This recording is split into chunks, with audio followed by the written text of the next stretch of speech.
Hi friends, how are you. मैं Jageshwar Kumar Samriddhi education platform पर आप सबों का पुनः स्वागत करता हूं। दोस्तों, पिछले वीडियो में मैंने आप लोगों को भारतीय संविधान के भाग के बारे में मैंने बताया था कि भारतीय संविधान के कितने भाग हैं और किस भाग में कौन से अनुच्छेद है, किस भाग में कौन से विषय को शामिल किया गया है। तो पिछला वीडियो आप प्लेलिस्ट में डाला हुआ है, आप जाके भारतीय संविधान के भाग देखेंगे। आज के क्लास में मैं आप लोगों के बीच अनुसूचियाँ, भारतीय संविधान में अनुसूचियाँ लेकर आप लोगों के बीच उपस्थित हैं। जब बात अनुसूचियाँ की अगर आती है तो यहाँ पे आपको दो बातें समझना है।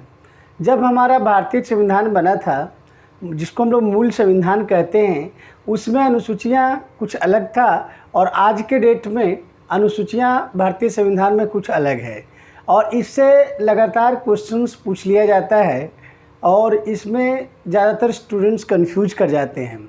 तो आपको सबसे पहला इस चैप्टर में, इस टॉपिक में जो सबसे पहला मुख्य बिंदु आपको जो ध्यान में रखना है ये है कि मूल संविधान में, मूल भारतीय संविधान में कुल 8 अनुसूचियाँ थी, जबकि वर्तमान में 12 अनुसूचियाँ हैं। तो आज के वीडियो में हम लोग देखेंगे कि अनुसूचियों में से क्या क्या महत्वपूर्ण, किस अनुसूची में कौन से विषय को शामिल किया गया है। तो आइए हम लोग सबसे पहले देखें, मूल संविधान में कुल 8 अनुसूचियाँ थी, जबकि वर्तमान में 12। नए राज्य के गठन का प्रावधान, राज्य के नाम तथा उसके राज्य क्षेत्र का विवरण। देखिए, एक पॉइंट हमने लिखा है और इससे लगातार क्वेश्चंस पूछे जाते हैं। नए राज्य के गठन का प्रावधान किस अनुसूची में किया गया है? राज्य के नाम तथा उसके राज्य का क्षेत्र का विवरण किस अनुसूची में किया गया है? तो मैं आपको बता दूं कि चाहे वो राज्य के गठन का प्रावधान हो, राज्य का नाम हो या राज्य के क्षेत्र का विवरण, ये सारी बातें पहली अनुसूची में की गई है, भारतीय संविधान की पहली अनुसूची में मिलती है।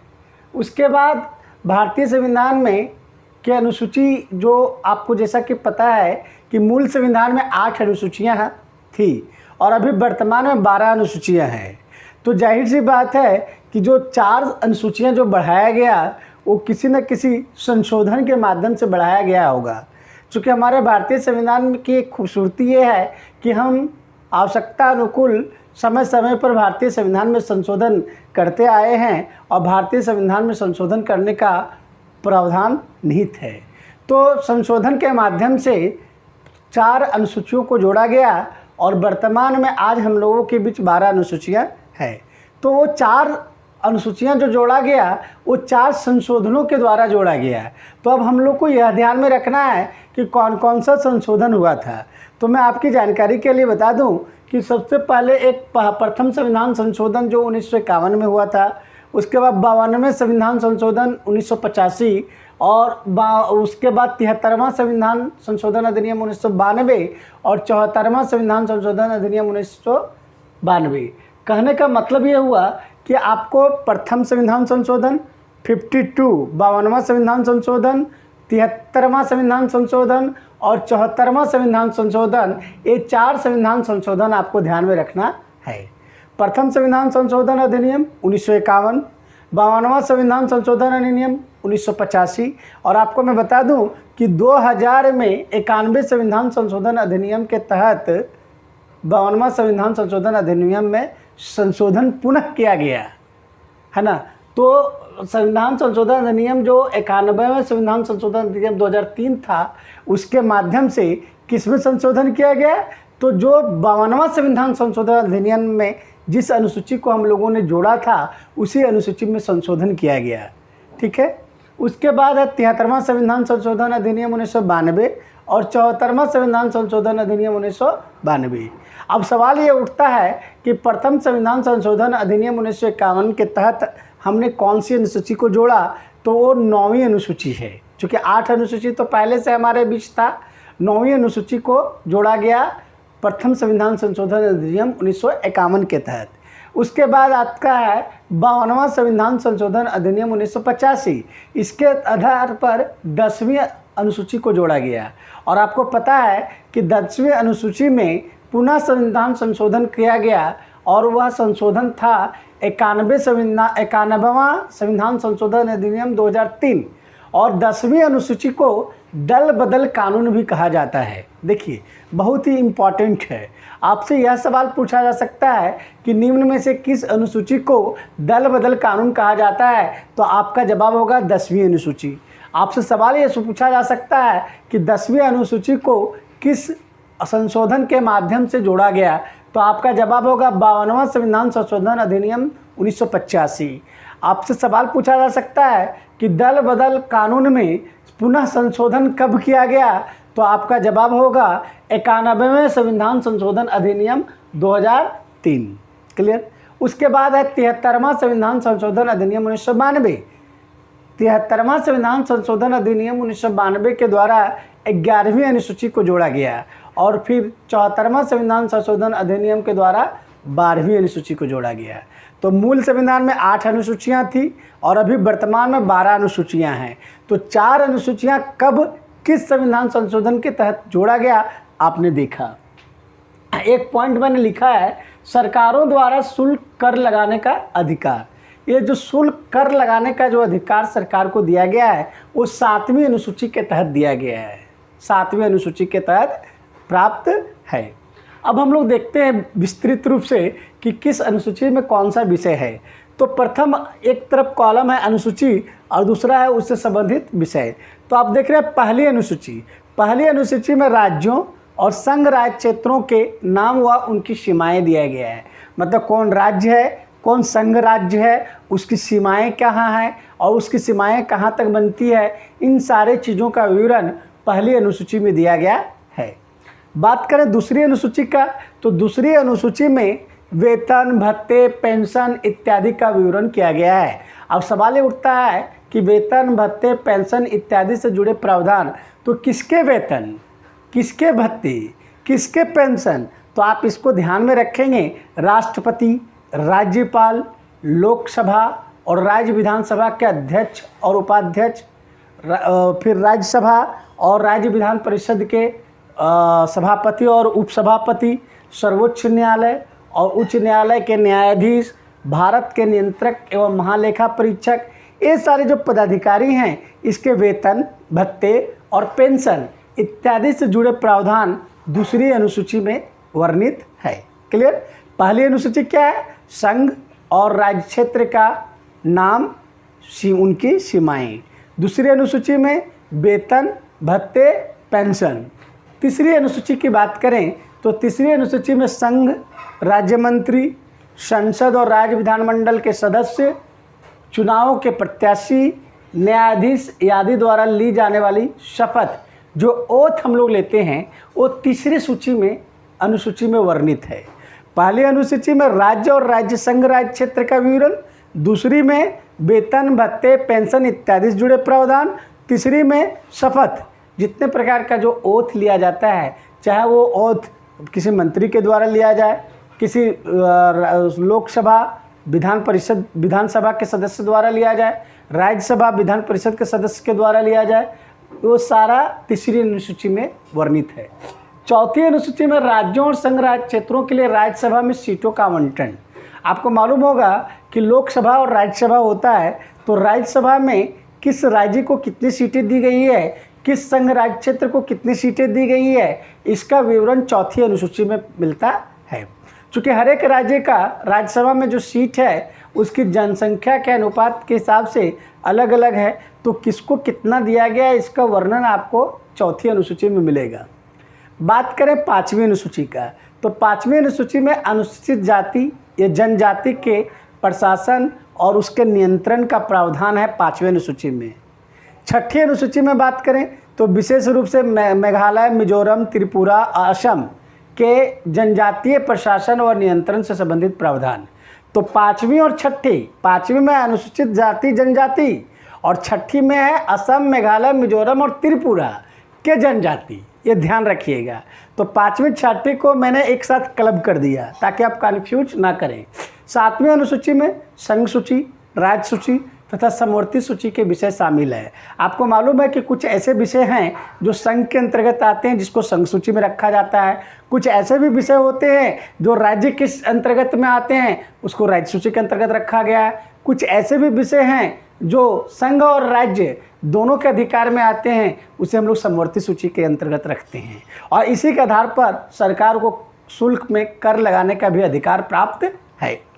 बात करें 8वीं अनुसूची, तो 8वीं अनुसूची में आपको भारतीय संविधान में मान्यता प्राप्त 22 भाषाओं को वर्णन दिया गया है।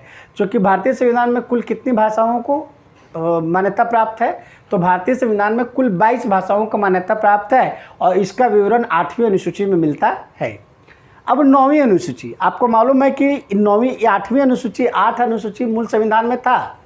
9वीं अनुसूची को जोड़ा गया और 9वीं अनुसूची में क्या था, भूमि सुधार व जमींदारी उन्मूलन से संबंधित प्रावधान। तो ये जो भूमि सुधार और जमींदारी उन्मूलन था, उसको 9वीं अनुसूची में इसलिए डाला गया ताकि उसको न्यायिक पुनरावलोकन से बचाया जाए। चूँकि सर्वोच्च न्यायालय को न्यायिक पुनरावलोकन का अधिकार है, तो भूमि सुधार और जमींदारी उन्मूलन से संबंधित प्रावधान न्यायिक पुनरावलोकन के तहत न चला जाए, इसलिए इसको 9वीं अनुसूची में शामिल किया गया। और 9वीं अनुसूची कब हुआ था, तो प्रथम संविधान संशोधन अधिनियम 1951। फिर 10वीं अनुसूची दल बदल के आधार पर संसद और विधानसभा के सदस्यों की निर्भरता से संबंधित प्रावधान। मतलब मान लीजिए कोई संसद और विधानसभा के सदस्य है और एक दल से चुनाव लड़ता है, चुनाव लड़ने के बाद दूसरे दल में अगर चला जाता है तो उसको निर्हत किया जाता है, मतलब उसकी सदस्यता समाप्त की जा सकती है। और इससे जुड़े जितने भी प्रावधान हैं वो 10वीं अनुसूची में मिलता है। यही कारण है कि 10वीं अनुसूची को दल बदल कानून भी कहा जाता है। अब यहाँ पे सवाल ये उठता है कि 10वीं अनुसूची भी मूल संविधान में नहीं था, तो 10वीं अनुसूची कब जोड़ा गया, तो 52वां संविधान 52वां संविधान संशोधन अधिनियम 1985 के तहत। और जो दल बदल कानून है उसमें संशोधन भी किया गया और वह संशोधन 91 अमेंडमेंट 91 संविधान संशोधन अधिनियम 2003 के तहत दल बदल कानून में संशोधन किया गया। फिर आता है 11वीं अनुसूची। 11वीं अनुसूची आपको कब जोड़ा गया, तो 73वां संविधान संशोधन अधिनियम 1992 और इसमें पंचायतों की शक्तियाँ और उत्तरदायित्व की चर्चा की गई है। मतलब पंचायत को क्या क्या शक्तियाँ दी गई है, पंचायत के क्या क्या ड्यूटीज़ हैं, क्या क्या उत्तरदायित्व हैं, क्या क्या पावर्स हैं, ये सारा वर्णन आपको 11वीं अनुसूची में मिलेगा। वहीं बात करें 12वीं अनुसूची का, तो इसे भी 74वां संविधान संशोधन अधिनियम 1992 के तहत जोड़ा गया और इसमें नगर पालिका की शक्तियाँ और उत्तरदायित्व का वर्णन है। तो पंचायत की शक्तियाँ और उत्तरदायित्व की बात करें तो 11वीं अनुसूची, और नगरपालिका की शक्तियाँ और उत्तरदायित्व की बात करें तो 12वीं अनुसूची। तो ये आपका संविधान में, भारतीय संविधान में अनुसूचियाँ था जो आपने देखा। अब इसको आप ध्यान में रखने के लिए, इसको याद में रखने के लिए आप बिल्कुल अपने ट्रिक का इस्तेमाल कर सकते हैं। मैं आपको इसको एक बार रिकॉल करूं तो सबसे पहले मैं आपको बताना चाहूँगा कि भारतीय संविधान, मूल संविधान में कुल 8 अनुसूचियाँ थी, बाद में 4 अनुसूचियों को जोड़ा गया और वर्तमान में 12 अनुसूचियाँ हैं। जो 4 अनुसूचियाँ जोड़ी गई वो 4 संविधान संशोधन के माध्यम से जोड़ा गया। वो 4 संविधान संशोधन कौन कौन सा था, तो प्रथम संविधान संशोधन अधिनियम 1951, इसके तहत 9वीं अनुसूची को जोड़ा गया। 52वां संविधान संशोधन अधिनियम 1985, इसके तहत 10वीं अनुसूची को जोड़ा गया और 10वीं अनुसूची में पुनः संशोधन किया गया वो 91 संविधान संशोधन अधिनियम 2003 के तहत। फिर है 73वां संविधान संशोधन अधिनियम 1992, इसके तहत 11वीं अनुसूची को जोड़ा गया और फिर है 74वां संविधान संशोधन अधिनियम 1992, इसके तहत 12वीं अनुसूची को जोड़ा गया। तो ये 12 अनुसूची आपका हो गया, 8 और 4। आपने देखा कि जो पहली अनुसूची है उसमें राज्यों के नाम, राज्य क्षेत्र का विवरण, सीमाएं, ये सारी चीज़ों का वर्णन आपको मिलेगा। अगर हम सरकार द्वारा जो शुल्क पर कर लगाता है वो किस अनुसूची में है, तो 7वीं अनुसूची में है। अगर विस्तृत रूप से अनुसूचियों की चर्चा करें तो पहली अनुसूची में आपने क्या देखा, राज्य, संघ राज्य क्षेत्र के नाम, उसकी सीमाएं का विवरण है। दूसरी अनुसूची में आपने क्या देखा, दूसरी अनुसूची में आपने देखा वेतन, भत्ते और पेंशन से जुड़े प्रावधान किसके किसके था, मैंने विस्तृत रूप से चर्चा किया। तीसरी अनुसूची में आपने क्या देखा, तो शपथ को देखा, ओथ देखा जो हम लोग शपथ लेते हैं। चौथी अनुसूची में आपने क्या देखा, तो राज्यों और संघ राज्य क्षेत्रों के लिए राज्यसभा में सीटों का आवंटन आपने देखा कि राज्यसभा में किस राज्य को कितनी सीटें दी जाएगी। पाँचवीं अनुसूची में आपने क्या देखा, अनुसूचित जाति जनजाति के प्रशासन और नियंत्रण से संबंधित प्रावधान। छठी अनुसूची में आपने क्या देखा, तो 4 विशेष राज्य असम, मेघालय, मिजोरम और त्रिपुरा से संबंधित जनजातीय प्रशासन और नियंत्रण संबंधित प्रावधान। आठवीं अनुसूची में आप 7वीं अनुसूची में आपने क्या है, तो संघ सूची, राज्य सूची और समवर्ती सूची के विषय। 8वीं अनुसूची में संविधान द्वारा मान्यता प्राप्त 22 भाषाओं की सूची। 9वीं सूची में तो भूमि सुधार और जमींदारी उन्मूलन से संबंधित प्रावधान। 10वीं अनुसूची में दल बदल कानून। 11वीं अनुसूची में पंचायत के अधिकार व शक्तियाँ। 12वीं अनुसूची में नगरपालिका के अधिकार व शक्तियाँ। तो इस तरीके से आप इसको रिकॉल कर सकते हैं। आप जब भी कोई टॉपिक्स को पढ़ें तो टॉपिक्स का या वीडियो अगर आप देखते हैं तो सबसे पहली बार में आप वीडियो को बढ़िया से देखिए, सुनिए, समझिए, उसके बाद उसको नोट डाउन कीजिए। और नोट डाउन करने के बाद आप यह देखिए कि आप उसको रिकॉल करने का प्रयास कीजिए। जिस तरह से मैंने अभी रिकॉल किया, आप इस तरह से जब रिकॉल करेंगे तो आपकी सारी बातें आपके दिमाग में, फ्रेम में आपका ढल जाएगा। और एक बार अगर आप रिकॉल करने का हैबिट डालते हैं तो निश्चित रूप से आप मान कर चलिए कि जो जीएस का प्रिपरेशन आपका होगा वो बिल्कुल स्ट्रांग होगा और किसी भी लेवल का क्वेश्चन आपसे छूटेगा नहीं। तो आप पढ़िए ऐसा कि आपको रटना ना पड़े। धन्यवाद।